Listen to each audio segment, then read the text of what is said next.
Bonsoir à tous, bonsoir à toutes mes amis merengues. Comment ça va? Victoire du Real Madrid, 2-0 face à une belle équipe de Las Palmas.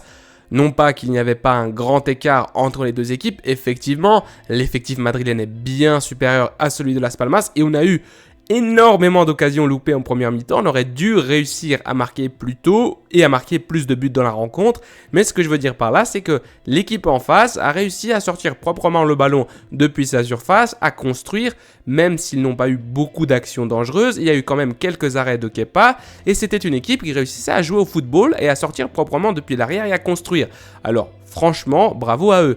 En ce qui concerne le Real Madrid, eh bien, surprise. Surprise et surprise positive déjà la composition avec ce 4-4-2 losange, mais Nacho sur la droite qui a fait un match excellent, Nacho. Mendy à gauche, Alaba, Rudiger, on va en parler de Alaba. Tchouaméni qui retrouve cette position de numéro 6. L'excellent Eduardo Camavinga,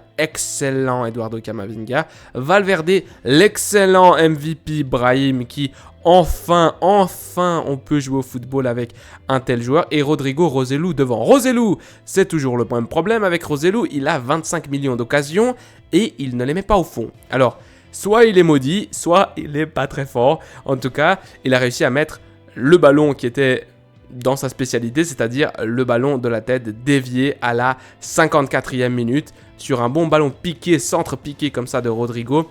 Très beau geste technique pour la passe décisive. Et ensuite Rossellu qui vient et qui décroche une tête comme ça et elle va au fond des filets. Donc c'est bien pour lui, ça lui donnera confiance, mais quand même il faut marquer plus tôt, mon cher ami Rossellu. Brahim,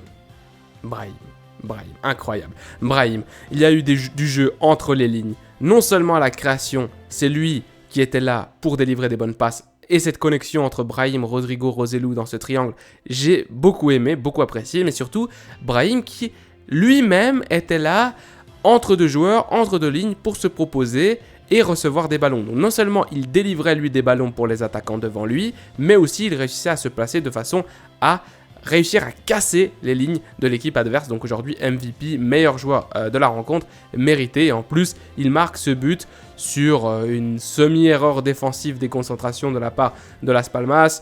On est à la 45e plus 2 normalement, l'arbitre qui rajoute 1 minute. Il y a une espèce de rebond et puis pas un rebond, une déviation.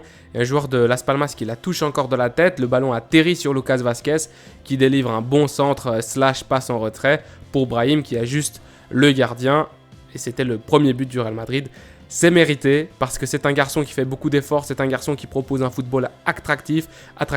Et c'est un garçon qui méritait déjà plus de minutes. Aujourd'hui, il a prouvé à Ancelotti qu'il en mérite encore plus. Rapidement au niveau des statistiques, on le voit, nous n'avons pas la possession et c'était aussi ça que je disais au début en introduction dans cette vidéo.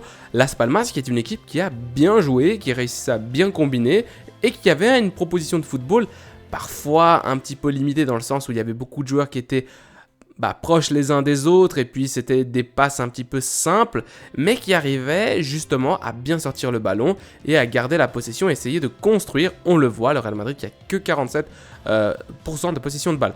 Par contre 21 tirs et 9 tirs cadrés pour seulement 2 buts, c'est assez peu, on a eu beaucoup d'occasions.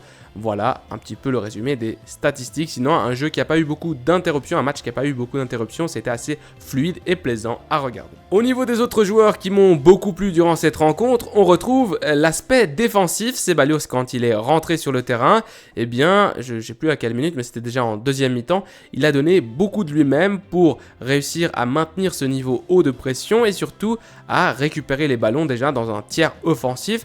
Il a mis beaucoup la pression, il a réussi aussi à donner de l'air frais à cette équipe.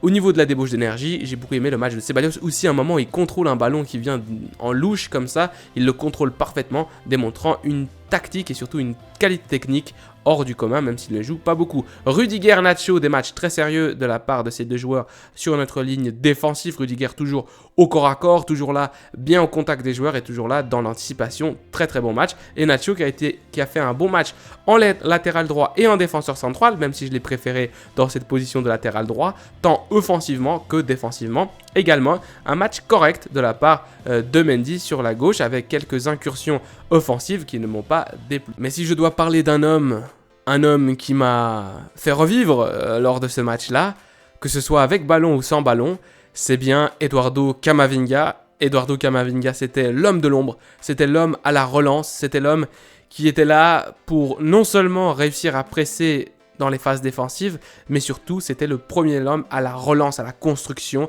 partout sur le terrain, comme vous le pouvez voir là en bleu, ballon touché 70. Alors, je crois que 70, 70, il y a Tchouaméni qui a touché un tout petit peu plus de ballons et Valverde à peu près la même chose, mais surtout, c'est dans les zones de jeu. Camavinga était partout et nulle part à la fois, c'était incroyable. L'homme de l'ombre, le travail de ce joueur-là. Camavinga, il a tout pour être l'un des meilleurs milieux de terrain de ces 10 prochaines années. Il lui manque peut-être un petit peu de continuité dans son jeu, mais franchement, un match très très bon. J'ai vraiment apprécié sa rencontre. Il était là partout, il était là en défense, il était là en attaque, il était là en train de combiner. Et j'ai adoré le match de Kama. Un match que j'ai pas trop aimé, en tout cas un match que j'ai souffert de mon côté, c'est le match du gardien adverse. Le gardien Álvaro Valles, de la part de Las Palmas, arrêt dans la surface 6. But évité, c'est une statistique un petit peu avancée, 0,65. Donc un peu plus d'un demi-but évité selon les algorithmes. Il était là partout. Alors oui, Roselu doit être capable de marquer sur une demi-occasion. Si tu es un grand attaquant, normalement tu dois être beaucoup plus dangereux que ça. Mais quand même, cet homme-là a sauvé son équipe d'un score beaucoup plus lourd, du style un 4 ou 5-0. Il était là pour faire des arrêts, même si Kepa a dû faire 2-3 arrêts quand même assez intéressants du côté du Real Madrid. Ici ils disent 2, je crois qu'il y en a un de plus en tout cas pour Kepa. Mais c'était pas le même match des deux côtés. Du côté de l'adversaire, l'homme du match, c'est sans aucun doute leur portier. Et on va finir cette vidéo avec la triste nouvelle, la blessure d'Alaba. Alors je ne me suis pas encore informé par rapport à combien de temps ça va lui prendre et à quel point ça va être sérieux. Mais Alaba qui a dû quitter le terrain à la 40e.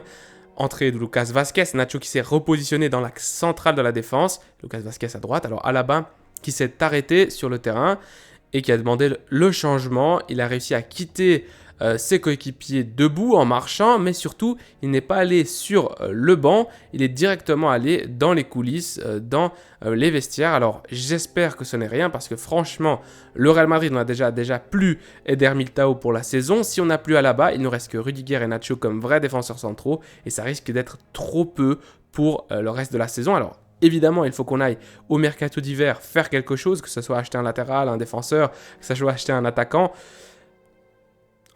On devra au bout d'un moment le faire, mais j'espère que c'est pas trop grave pour Alaba. Je vais essayer de m'informer, mais ça fait quand même, j'allais dire un gros mot, c'est compliqué pour le Real Madrid sans Alaba si c'est une blessure qui se prolonge, parce qu'on le sait, Dani Carvajal va revenir et il va se reblesser. Hein. Comme si ce n'était pas évitable, hein, Florentino. Enfin bref, une bonne victoire du Real Madrid, une victoire sympa.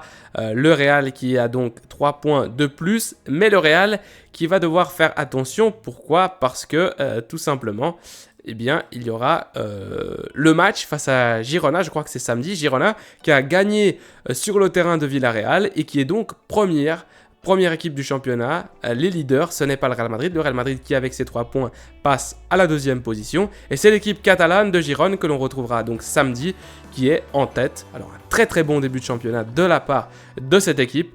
On verra comment elle va répondre face au collectif merengue, aux Blancos de Carlo Ancelotti. Je vous laisse, c'est tout pour cette rencontre. À la Madrid, Inadamas. Dans les commentaires, dites-moi votre opinion. Prenez soin de vous, des vôtres et de votre famille, c'est le plus important. Allez.